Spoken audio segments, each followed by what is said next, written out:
என் இனிய அன்புள்ளவர்களுக்கு என் வணக்கத்தை தெரிவித்துக் கொள்கின்றேன். நான் இன்னைக்கு மகா பெரியவாவோட கலியுகத்தில் கண்கண்ட தெய்வம் ஆகிய ஸ்ரீ மகா பெரியவாவின் தரிசனத்தையும் நினைவுகளையும் எல்லாருக்கிட்டையும் எனக்கு தெரிஞ்ச அளவுக்கு பகிர்ந்துக்க போகிறேன். இந்த மண்ணுக்கு நாம் செய்கிற ஒரே நன்றி கடன் என்ன அப்படின்னு சொன்னாக்கா இறை சேவை தான். அந்த இறை சேவையை நம்ம பெரியவா ரொம்ப அழகாக நல்ல முறையில் எல்லாருக்கிட்டேயும் ஏற்றத்தாழ்வு இல்லாமல் நல்ல விதத்தில் அவர் செஞ்சுட்டு நம்மையும் அது மாதிரி செய்யணும் அப்படின்ற ஊக்கப்படுத்தக்கூடிய அளவில் அவர் எல்லாத்தையும் செஞ்சிருக்காரு. மனிதனும் மகானாகலாம் அப்படின்னா அதுக்கு என்னென்ன இருக்கணும்னா, ஆசைகளை வேறறுக்கும் போதும், புலன்களை அடக்கும் போதும், தர்ம சிந்தனை தலை தூக்கும் போதும் மனுஷனும் மகானாகலாம். மகான்கள்லாம் என்ன பண்ணுறாங்க? அவதரிக்கிறாங்க, அருள்கிறார்கள், அப்புறம் முக்தி அடைகிறார்கள். நம்மளும் அது மாதிரியெல்லாம் எல்லாராலையும் மகான் ஆகிட முடியாது. எல்லாராலையும் அவங்க செய்கிற மாதிரி செஞ்சிட முடியாது. இவங்க தான் மகான், இவங்களால தான் இதை செய்ய முடியும் அப்படின்னு சொல்லிட்டு கடவுள் ஒவ்வொரு தூதராக நம்மகிட்ட அனுப்புகிறாரு. அவங்க சொல்கிறத நம்ம பெரும்பாலும் நம்ம வாழ்க்கைக்கு பயன்படுத்திட்டு ஓரளவுக்காவது மகான், காஞ்சி மகான் மாதிரி நம்மளால் முடியலனாலும் ஓரளவுக்காவது அவங்க காட்டிய நல்ல வழி பாதையை நம்ம பார்க்கணும், கடைப்பிடிக்கணும் அப்படின்னு சொல்கிறதுல என்னோட விருப்பமாக இருக்கிறத நான் தெரிவிச்சுக்கிறேன். நெக்ஸ்ட்டு சுமூகமாக ஒருத்தரோட லைஃப் வாழ்க்கை போயிட்டு இருக்குது அப்படின்னா அதில் எந்த ஒரு சுவாரஸ்யமும் இருக்காது. உதாரணத்துக்கு ஒரு திருமணம் நடக்குது, கல்யாணம் நடந்துடுச்சு, ஒரு குடும்பத்தில் இருக்காங்க அப்படின்னா அந்த வீட்டில் ஒரு சின்ன சின்ன சண்டைகள், சின்ன சின்ன பூசல்கள் இருக்கும். உடனே அவங்களுக்குள்ளவே அதை சமாதானம் ஆகிக்குவாங்க, நல்லா அப்புறம் சரியாக பண்ணிடுவாங்க. அந்த சின்ன சின்ன சண்டைகளும் சின்ன சின்ன பூசல்களும் வரத்துக்கு முன்னாடி இருந்த அவங்கக்கிட்ட இருந்த பற்றுதலை விட இந்த பூசல்களும் சண்டையும் வரும்போது வந்ததுக்கப்புறம் அவங்கக்கிட்ட அந்த பற்றுதல் சேர்க்கை ரொம்ப அதிகமாக இருக்கும்.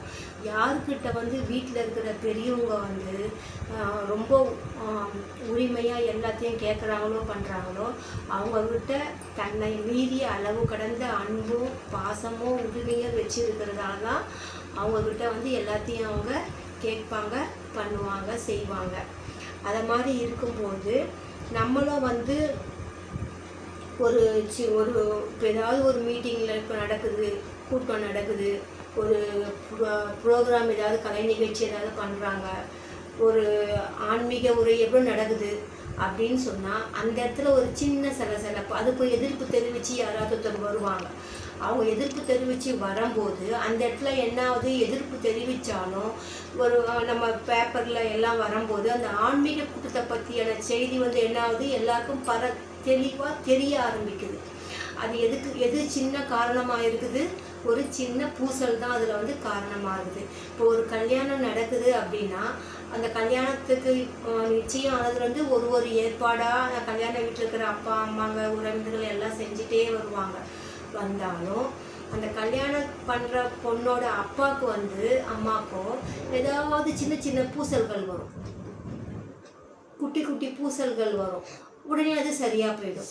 அப்போ எதுக்கு அது மாதிரி வருதுன்னா, அந்த இதுலாம் முடிஞ்சதுக்கு அப்புறம் அந்த நினைவுகளை அப்பப்போ அந்த முன்னோட கல்யாணத்தில் இந்த மாதிரி நடந்தது, முன்னோட கல்யாணத்தில் இவங்க வந்தாங்க அப்படின்னு சிறப்பாக பேசப்படும். அந்த உதாரணமாக அதை காமிச்சு அவங்களோட நிகழ்வுகள் சிறப்பாக பேசப்படும். அதே போல் என்னோட வாழ்க்கையிலையும் எங்கள் குடும்பத்துலேயும் சில நிகழ்வுகள் நிறைய நடந்துருக்குது.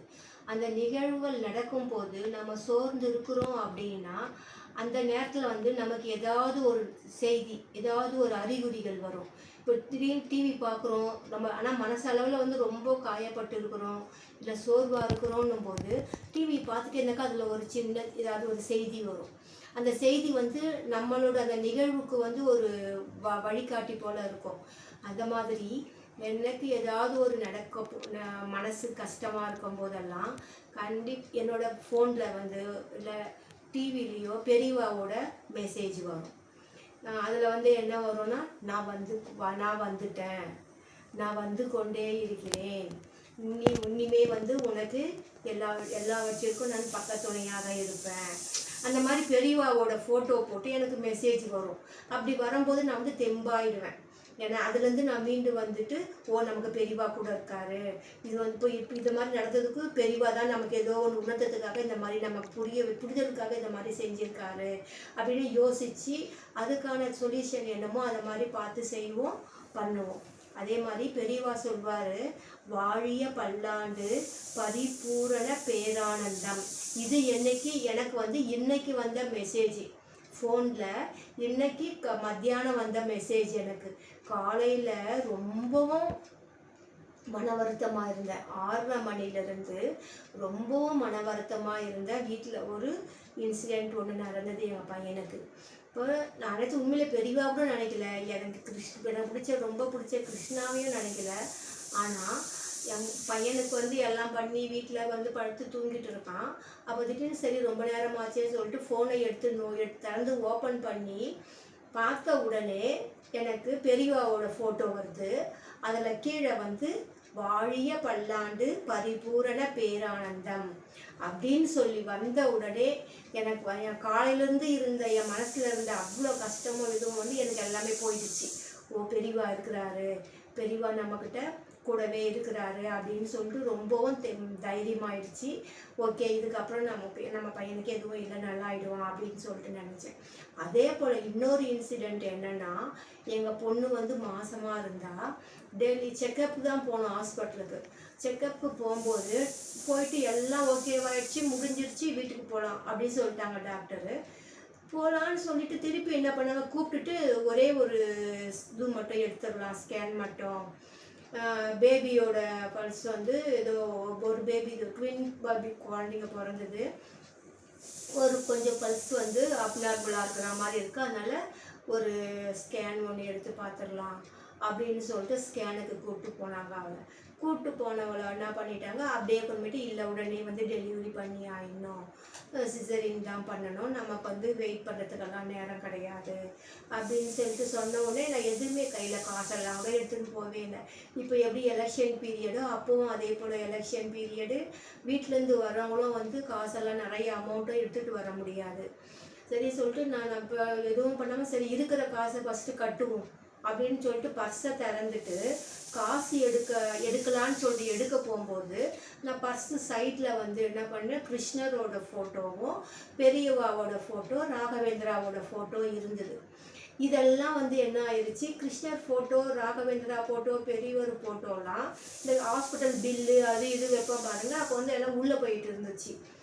அன்னைக்குன்னு பார்த்து பணம் எடுக்க தேடினா என் கையில் டக்குன்னு பெரியவா ஃபோட்டோ தான் வந்தது. பெரியவா ஃபோட்டோ வந்த உடனே நான் அப்போ பெரியவாவோட அருள் தான் இது, இந்த குழந்தைங்க வந்து இன்னைக்கு இந்த உலகத்தில் பிறக்கணும் அப்படின்னு சொல்லிட்டு பண்ணுறாரு, அதனால் இத்தனை நாள் இல்லாமல் இன்னைக்கு பெரியவா உள்ளேருந்து நம்ம கையில் வெளியே பணத்துக்கு பதில் இவர் வெளியே வராருன்னா இப்போ நம்ம பொண்ணுக்கு பிறக்க போகிற குழந்தைங்களுக்கு வந்து இவரோட ஆசீர்வாதம் இருக்குது. அதில் பெரியவா இப்போ நம்ம கைக்கு வந்துட்டாரு, எந்த பயமும் இல்லாமல் நல்ல விதமாக குழந்தை பிறந்துடும் அப்படின்னு ஒரு தைரியம் வந்துருச்சு எனக்கு. எங்கள் பொண்ணுக்கு வந்து ஒரு பொண்ணு ஒரு பையன், ட்வின்ஸ் குழந்தை பிறந்த. அந்த பையனை எனக்கு திடீர்னு பார்க்கும்போது பெரியவா ஃபேஸ் போலவே தெரியும். நான் அப்படியும் அந்த குட்டி குழந்தைய வந்து தலையில் வந்து இந்த காவி டவல் போட்டுட்டு பண்ணி பொட்டெல்லாம் வச்சு பார்த்தோன்னா அப்படியே இருக்கிறா போல இருக்கும். அது மாதிரி நமக்கு ஏதாவது ஒரு ஆபத்துன்னும் போது நம்ம அவரை முதலாக நம்பிடுறோம் அப்படின்னா நமக்கு அந்த நேரத்தில் ஏதாவது ஒரு ரூபத்தின் மூலயமா நமக்கு வந்து ஒரு செய்தியை வந்து பெரியவா வந்து கொடுப்பாரு. அவரே வந்து காட்சி கொடுத்து நமக்கு ஒரு உந்துதல் சக்தியாக இருந்து எல்லா வழி நடத்துவார் அப்படின்னு சொல்லிட்டு நான் சொல்லிக்கிறேன். அதே போல் ரொம்பவும் நோயில் கஷ்டப்படுறாங்க, ரொம்பவும் அவங்க தீராத நோயில் இருக்கிறாங்க அப்படின்னு சொன்ன பெரியவா வந்து என்ன பண்ணுறாரு, நாராயணியத்தில் இருக்கிற ஒரு பாட்டு, அந்த பாட்டை வந்து 108 முறை டெய்லி சொல்லுங்கள், இல்லை 28 முறை சொல்லுங்கள். அப்படி படிக்க தெரியாதவங்க வந்து போட்டுட்டு கூட போயிடுங்க அப்படின்னு சொல்லிட்டு சொல்லுவாங்க. எங்கள் வீட்லேயும் அதே மாதிரி ஒரு சூழ்நிலை வந்தது 2 வருஷத்துக்கு முன்னாடி. அப்போ அப்படி தான் பண்ணுவேன். காலையில் எழுந்திரிச்ச உடனே டிவியில் யூடியூப்பில் வச்சுட்டேன்னா அந்த நாலே 4 வரி வந்துடும். அது கரெக்டாக அவங்க குணமாகறதுக்கு 1 வருஷம் ஆச்சு. அந்த 1 வருஷம் வரலும் எனக்கு கண்ணில் பட்டுகிட்டே இருக்கும். டெய்லி 2 வேளை 3 வேளை கூட அதை வச்சுட்டே இருப்பேன். எப்பவும் பண்ணிகிட்டே கேட்டுகிட்டே இருப்பேன். ஃபோன்லேயும் இருக்கும், அந்த டிவிலையும் யூடியூப்பில் வந்துகிட்டே இருக்கும். ஆனால் அப்புறம் கொஞ்ச நாள் இப்போ பார்த்தா எனக்கு அந்த அப்போ எனக்கு நல்லாவே மனப்பாடம் ஆயிடுச்சு அந்த பாட்டு. இப்போ இன்றைக்கி தேடுறேன் அந்த பாட்டு எங்கே சொல்லிட்டு எனக்கு அந்த முதல் வரி கூட எனக்கு ஞாபகம் வரல. ஆனால் கண்டிப்பாக நாளைக்கு அந்த பாட்டை நான் உங்களுக்கு வந்து யூடியூப்பில் நான் சொல்கிறேன். இன்றைக்கி எனக்கு நடந்த அனுபவத்தை வந்து நான் இது பண்ணிக்கிறேன். நான் அப்புறம் அந்த குட்டி குழந்தைங்கள கூட்டிகிட்டு மடத்துக்கு போன உடனே இந்த ரெண்டும் என்ன அழகாக வந்து பெரியவா மடத்தை பார்த்துச்சிங்க. அழகாக அரகர சங்கர சொல்லி சுற்றி வந்ததுக்கு நடக்கிற வயசில் குழந்தையாக இருக்கும்போதும் எந்த தொல்லையும் பண்ணாதுங்க. அமைதியாக படுத்துக்கோங்க, அமைதியாக இருக்கோங்க. 2 முறை அந்த பாப்பாங்களை கூப்பிட்டு போனேன். ரொம்ப நல்லா பண்ணுங்க. மடத்துக்கு போகலான்னா அதுங்களும் ரொம்ப அழகாக சுட்டியாக கிளம்பிடுங்க. எங்கள் கூட அப்போ ஜெயஸ்ரீ மிஸ்ஸும் வருவாங்க. வந்துட்டு நாங்கள் எல்லாம் போயிட்டு சுற்றி பார்த்துட்டு எல்லாம் வருவோம்.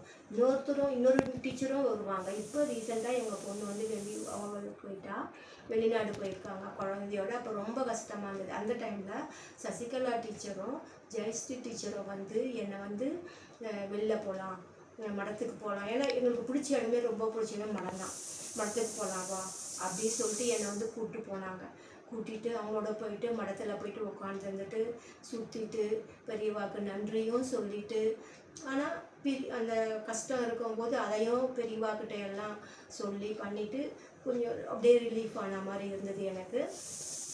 மீதி பெரியவாக்கிட்ட வந்த ஒவ்வொருத்தரோட அனுபவங்களையும் நான் நாளையிலேருந்தோ எனக்கு நேரம் கிடைக்கும் போதெல்லாம் நான் சின்ன சின்ன பெரியவாளோட அனுபவ கதைகளை வந்து நான் உங்களுக்கு சொல்கிறேன்.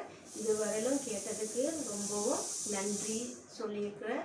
இந்த சேனலை பார்க்குறவங்க எல்லாரும்